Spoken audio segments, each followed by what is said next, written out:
Mas Erwin dulu, melihat pertandingan 2-0 keunggulan Persija Jakarta babak pertama, babak kedua bisa disusul. Apa kuncinya, Mas?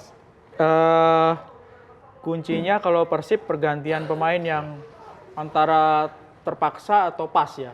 Artinya gini, untuk main menyerang, untuk mengambil gol di babak kedua, ya mau nggak mau David da Silva yang dimainin. Meskipun David da Silva kan baru sembuh dari cedera, belum main full time ya.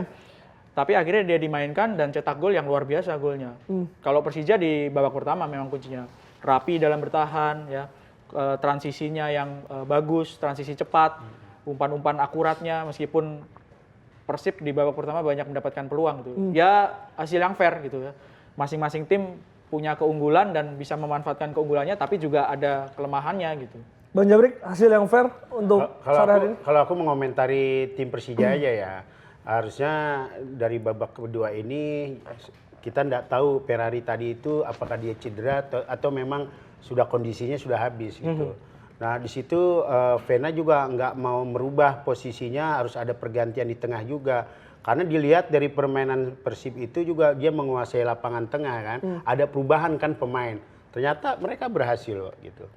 Ya hasil maksimal ya draw lah dua-dua. Dan fair ya? Ya dan fair. Tapi dengan hasil ini, ngelihat persaingan di Liga 1 sendiri jadi gimana Mas Erwin? Ya Persib masih punya peluang yang paling besar orang. Iya. Sangat stabil ya. Berarti sekarang 50 ya, Persib 50. Persib 50, Persija 40. Kan nggak bisa dilihat dari pertandingan ini aja gitu. Bagaimana stabilnya Persib sampai sejauh ini. Nggak pernah kalah di kandang lawan, meskipun kalah sekali di kandang sendiri.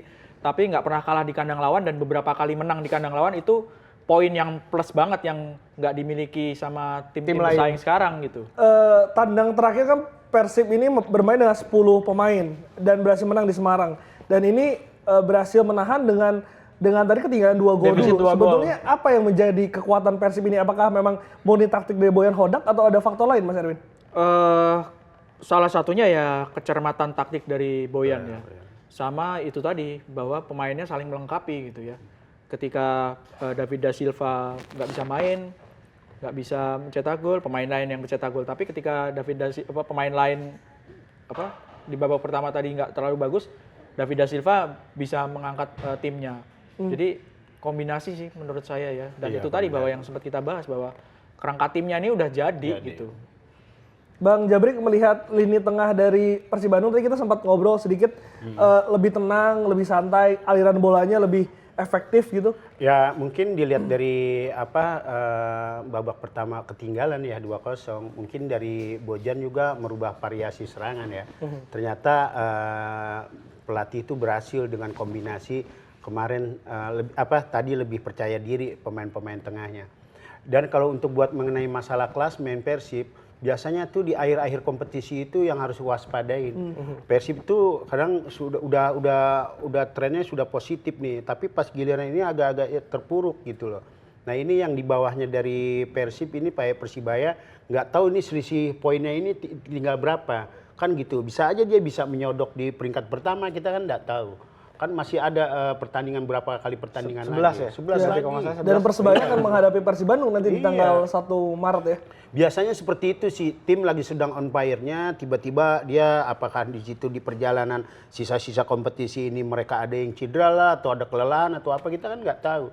Kejadian waktu ketika saya di Persija seperti itu. Gimana caranya supaya pelatih ini menyiasati sudah polanya sudah bagus, kombinasi pemainnya juga sudah bagus. Jangan sampai di situ dirusak dengan adanya cedera atau apa. Tapi ada yang menyebutkan kan sebetulnya kemarin Persib Bandung sudah melewati momentum turun itu ketika kalah lawan Dewa, lalu juga tahan PSPS Biak, lalu juga sempat kalau salah seri ya satu lagi ya. Itu kan kita jangan dilihat dengan lihat juga dari pribadinya pemain juga bisa nggak dia menjaga performan dia permainan seperti itu kan gitu.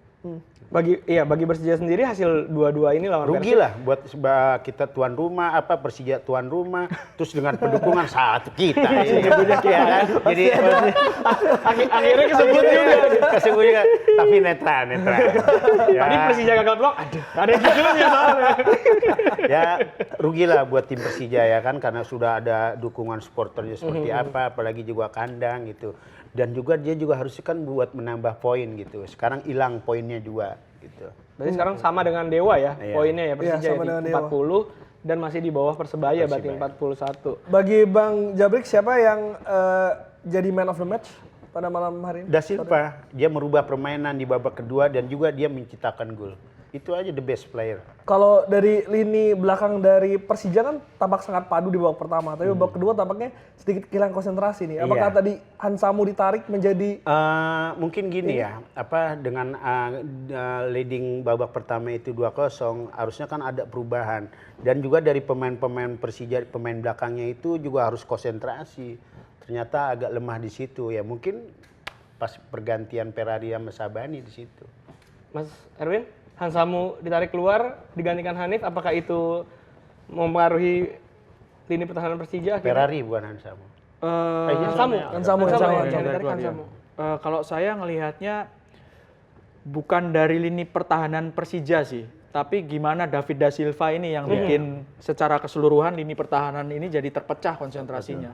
Gimana dia terima bolanya ya, gimana dia memecah konsentrasi pemain-pemain belakang Persija. Ini kan yang nggak diperlihatkan sama siapa tadi striker yang di awal yang Kas. Kas itu kan nggak kelihatan. Iya. Ya, gimana Kas itu bisa memecah 3 orang pemain belakang Rizky Ridho, Kudela, sama Hansamu. Nggak kelihatan itu tadi. Kalau Ketika Da si Silva- Da Silva itu masuk hanya 45 menit aja, ya banyak yang dilakukan Da Silva untuk memecah lini pertahanan konsentrasi dari para pemain Persija. yang membuat lini tengah Persib Bandung tadi bermain cukup lepas di babak kedua, di tengah ketertinggalan itu sebetulnya apa Mas Erwin yang tadi dirubah?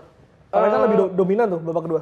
Gol di menit-menit awal babak Kuipers kedua. ya. Kuncinya di Gol situ. Kuipers ya. Iya. Kuncinya di situ. Jadi naik lagi dia kepercayaan itu kan dirinya.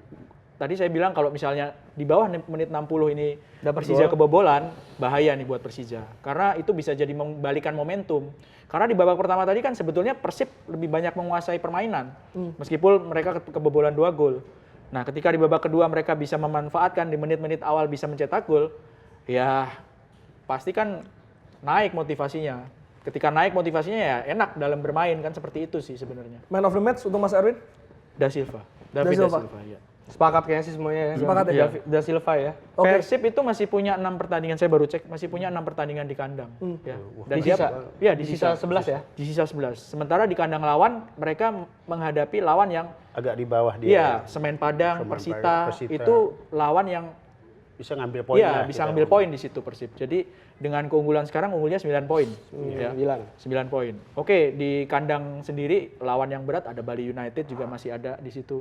Persib juga harus masih ke Persebaya. Persebaya, Ya, ya. tapi kan sekarang mereka punya 9 poin, masih punya 6 kandang ya, 9 poin unggul, masih punya 6 pertandingan kandang dan masih punya 2 pertandingan yang di atas kertas punya peluang besar untuk ambil poin penuh atau seri lawan Semen Padang atau lawan Persita. Persita. Tapi tadi yang Bang Jabrik juga katakan Mas Erwin, Persib ini kan punya tren di musim-musim lalu adalah ketidakkonsistenan di akhir-akhir Iya. musim. Ini juga mungkin bisa menjadi merubah peta persaingan di Liga 1? Ya bisa aja, sangat bisa. Sangat bisa. Cuman kan yang harus diingat sekarang Persib sekarang konsentrasi full, nggak main di Iya, kompetisi, di kompetisi Asia. full konsentrasinya main di Liga 1. Liga 1. Dan itu menjadi keuntungan ya pastinya Iya. ya. Bisa lebih fokus ya. Oke. Terima kasih Mas Erwin dan juga Bang Jabrik udah Sama-sama. main di Sama-sama. Reaction 5 Seru banget ya hari ini. Terima kasih udah diundang. Banyak gol juga, jangan kapok-kapok. Dan berarti nanti Jangan lain kali kapok-kapok, harus 2 Mas minggu Erwin. sebelumnya ke kontak Mas Erwin ya. Iya, mungkin kalau Bang Jabrik yang diundang nanti yang di sini Atep gitu ya. Supaya Atep juga bisa bilang kita gitu. Atau sekalian gitu legendnya Persib gitu siapa ya? Keceplosan. Kopi Darwis dulu gitu. Ketawaan kalau Oke. Biar aduhnya seimbang. Aduh. Nah, itu biar bisa seimbang. Bang Jabrik, terima kasih banyak sudah Sama-sama, main di Pertama Mas Sport. Glenn, ya. Sukses terus, sehat-sehat terus dan makasih, juga makasih. jangan kapok nanti kalau kita undang-undang lagi Mas Erwin. Siap. Terima kasih banyak. Insya Bang Allah. Adit, Terima kasih juga. Sama-sama. terima kasih Erwin. banyak sudah Thank you, Mas. main. Jangan yang big match begini ah. Deg-degan ya. Makanya deg-degan. Oke, buat teman-teman di Pertama Sport juga terima kasih banyak yang sudah bergabung tadi dari 2:30. Gimana hari ini Persija Jakarta ditahan 2-2 oleh Ya. Persib Bandung. Dan jangan lupa sudah ada Mas Sabtu Hari yang sudah standby di belakang. Kita akan lanjut live reaction. Timnas U20 yang akan menghadapi Uzbekistan di laga kedua Piala Asia U20. Saya Glenn Joshua. Dan rekan saya Aditya Nugraha. yang akan nanti juga main lagi di reaction. Jangan nggak mau lagi ya. Harus mau dong. Ya. Ya, Ini di luar skrip nih. Di luar Terima kasih kesepakatan. teman-teman yang udah komen. Bye bye, sampai jumpa. Makasih semuanya. Terima kasih.